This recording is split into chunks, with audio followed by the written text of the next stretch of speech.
On s'attaque à une nouvelle vidéo sur la Saint-Valentin et dans cette vidéo, on va parler de Kotlin et de Jetpack Compose et on va faire une petite animation. On va voir en fait comment faire une animation de visibilité toute simple en cliquant sur une image. Vous voyez cette image ici?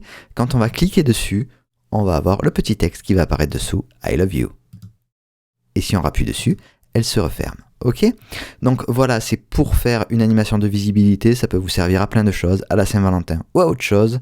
Nous, on se retrouve tout de suite sur le code et on va voir comment ça fonctionne. Donc on va choisir une empty compose activity, je clique sur suivant et on va appeler ça tout simplement love you. Je vais pouvoir créer ce projet. Le projet est juste ici, il est en train d'être créé. Hop. Et je vais tout d'abord, la première chose que je vais faire, c'est que je vais importer mon drawable. Donc pour mon drawable, je vais sur mon resource manager et je vais récupérer un import drawable et je vais récupérer mon love. Évidemment, vous mettez ce que vous voulez. Je vais l'importer tout simplement. Ok, on va voir si notre application fonctionne bien, donc je vais la lancer. Ok, pour l'instant, on a juste le Hello Android. Donc la première chose qu'on va vouloir faire, c'est faire un petit peu de clean-up.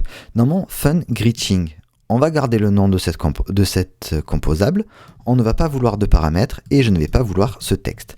Donc là, ici, je peux enlever le paramètre, on va garder greeting comme on a dit, et dans ma preview, je vais le supprimer aussi. Dans ma fonction greeting, qu'est-ce qu'on va avoir? On va avoir tout d'abord une colonne. Ok? Cette colonne, on pourrait lui rajouter déjà des modifiers de base, qui aura par exemple un modifier, je vais le mettre à la ligne pour qu'on voit bien ce que l'on est en train de faire. Donc je vais mettre à la ligne, je mets une petite virgule et re à la ligne, et dans mon modifier, je vais vouloir qu'il ait un, pour l'instant, fill max size uniquement. Ensuite, on va pouvoir choisir un horizontal alignment qui sera alignment center horizontally et un vertical arrangement qui sera arrangement.space-between. Comme ça, on aura le premier élément en haut et le deuxième élément en bas. Tout d'abord, on va commencer par mettre des choses sans avoir l'animation. Donc, on va choisir déjà une image avec un painter. Cette image avec un painter, elle aura besoin d'un painter ressource, content description, et on pourrait aussi avoir un modifier. Donc je vais point modifier. Le painter, ce sera quoi? Un painter ressource qui sera R, donc de mon projet, love you, point drawable, point love.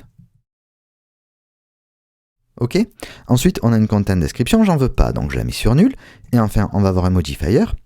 Donc modifier, point, qu'est-ce qu'on va vouloir sur ce modifier? On va vouloir qu'il ait, disons, un padding, allez, de 16.dp. Donc je fais bien attention d'importer dp, qu'il ait une weight de 1 float pour qu'il prenne l'intégralité disponible de la place et fill max size. Ok? Si pour l'instant je relance, qu'est-ce que ça nous donne? Donc pour l'instant, vous voyez, on a juste notre image. Ok.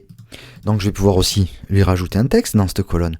Donc on va avoir un texte qui aura évidemment un texte. Aïe. Je mets mon petit cœur you pour I love you et on va avoir un style qui sera un texte style et dans ce texte style on va avoir juste une font size que je vais mettre disons sur 50.sp. J'importe sp, je relance pour voir si on est bon.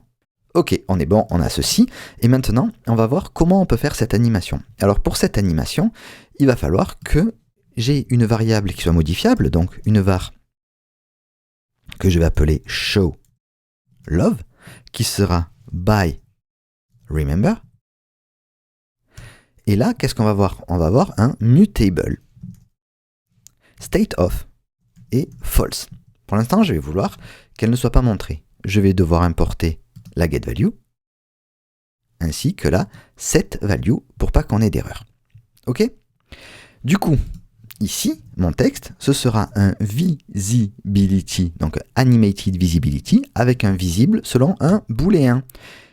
Il sera vu selon mon show love, et s'il est vu, on va pouvoir ajouter mon texte. Du coup, maintenant, qu'est-ce qui va se passer étant donné que mon show love est égal à false? Si je relance, on ne devrait pas avoir écrit I love you. On n'a rien qui est montré. Mais comment on va pouvoir se servir de cliquer sur cette image? Alors, ce que je vais vouloir, c'est qu'on clique carrément sur toute la colonne.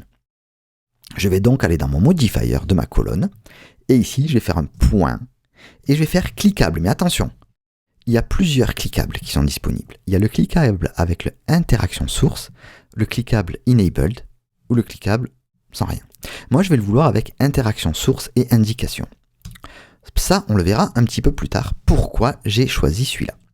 Alors ici, qu'est-ce qui va se passer? Eh bien, tout simplement, showLove sera égal au contraire de showLove. Ok? Je vais bien m'indenter. Si je relance, j'appuie, et vous voyez, I love you ou pas. Ok? Alors j'ai fait attention de choisir le indication source, ok? Qui sera une mutable interaction source et une indication qui sera une nulle. Je ne vais pas vouloir d'indication. Ça veut dire quoi? Ça veut dire que quand on va avoir la source de l'interaction, on va vouloir la définir. Là, on a défini la source de l'interaction qui sera ma colonne. Et quelle sera l'indication? C'est-à-dire quelle sera la couleur qui sera tapée dessus quand on appuie ici? Je vais vouloir que ce soit nul. C'est-à-dire que je ne veux pas qu'il y ait de cette animation dessus. Maintenant, si je relance, vous allez voir qu'on va avoir une animation sans le truc grisé, hop, qui est toute douce. Et vous pouvez vous en servir évidemment pour montrer votre amour, mais vous pouvez vous en servir pour bien d'autres choses, évidemment. Voilà, c'est tout pour cette vidéo. Je vous remercie de m'avoir suivi. Je vous dis à très vite pour de nouvelles aventures. Et n'oubliez pas, c'est la Saint-Valentin, alors envoyez de l'amour.